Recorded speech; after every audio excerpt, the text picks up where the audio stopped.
और ये जो कॉम्पिटिटिव एग्जाम्स हैं, मैं आपको बता रहा हूं, दो चीजें आप हमेशा ध्यान रखें। अगर आपके अंदर ये नहीं है तो आप सक्सेस नहीं हो सकते। क्या लिखा है मैंने, ये धैर्य, जिसको इंग्लिश में क्या बोलते हैं, पेशेंस। ठीक है, जैसे अभी लाइट नहीं थी फिर भी आप बहुत धैर्य से सुन रहे थे तो लाइट आ गई। ठीक है, तो धैर्य रखोगे एग्जाम निकलेगा।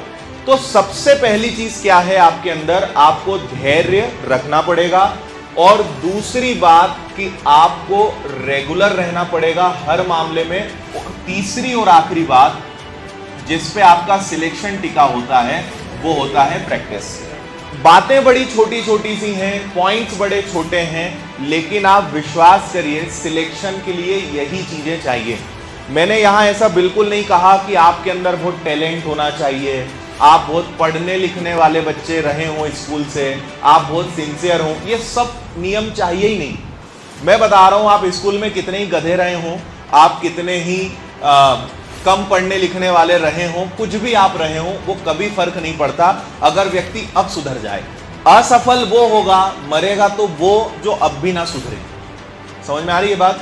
अगर यहां आके आप सुधर गए, अपने सारे पाप आपने छोड़ दिए, अपना सारा जो हरकतें, आदतें और लापरवाही और जितनी भी मक्कारी थी अगर वो सब आपने साइड कर दी, और अगर आप अभी भी जीवन में सीरियस हो जाते हो तो आपके सफल होने के 200% चांसेस हैं। तो आप कभी अपने पास्ट को मत देखो, आप क्या आपने किया उसकी चिंता बिल्कुल मत करो, आप अभी क्या कर रहे हो इस पर ध्यान दो, है ना। आप मुझे बताओ, कई लोग पछताते हैं कि काश ऐसा हो जाता, काश मेरे घर वाले मुझे पहले अच्छी स्कूल में पढ़ा देते, अब कुछ हो सकता है। ये सोचने से क्या होगा? कर सकते हो तुम कुछ ऐसा? कुछ नहीं कर सकते। पास्ट को बदलना किसी के हाथ में नहीं है, लेकिन अच्छा भविष्य लाना अभी भी आपके हाथ में है। और अच्छे भविष्य के लिए काम कब करना पड़ेगा? वर्तमान में। देखो तीनों चीजों का रोल है। पास्ट का तुम कुछ कर नहीं सकते, पास्ट के बारे में सोचना मूर्खता है। फ्यूचर में क्या होगा ये अपने हाथ में है क्या? तो अपने हाथ में क्या है? वर्तमान है, प्रेजेंट है। जैसा आज बो रहे हो वैसा आप काटोगे, है ना। किसी को भी आप धोखा दो, फर्क नहीं पड़ता।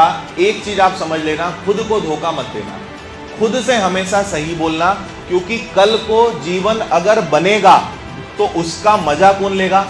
आप ही लोगे। और कल को बर्बाद होगे तो उसका भुगतान भी किसको करना पड़ेगा?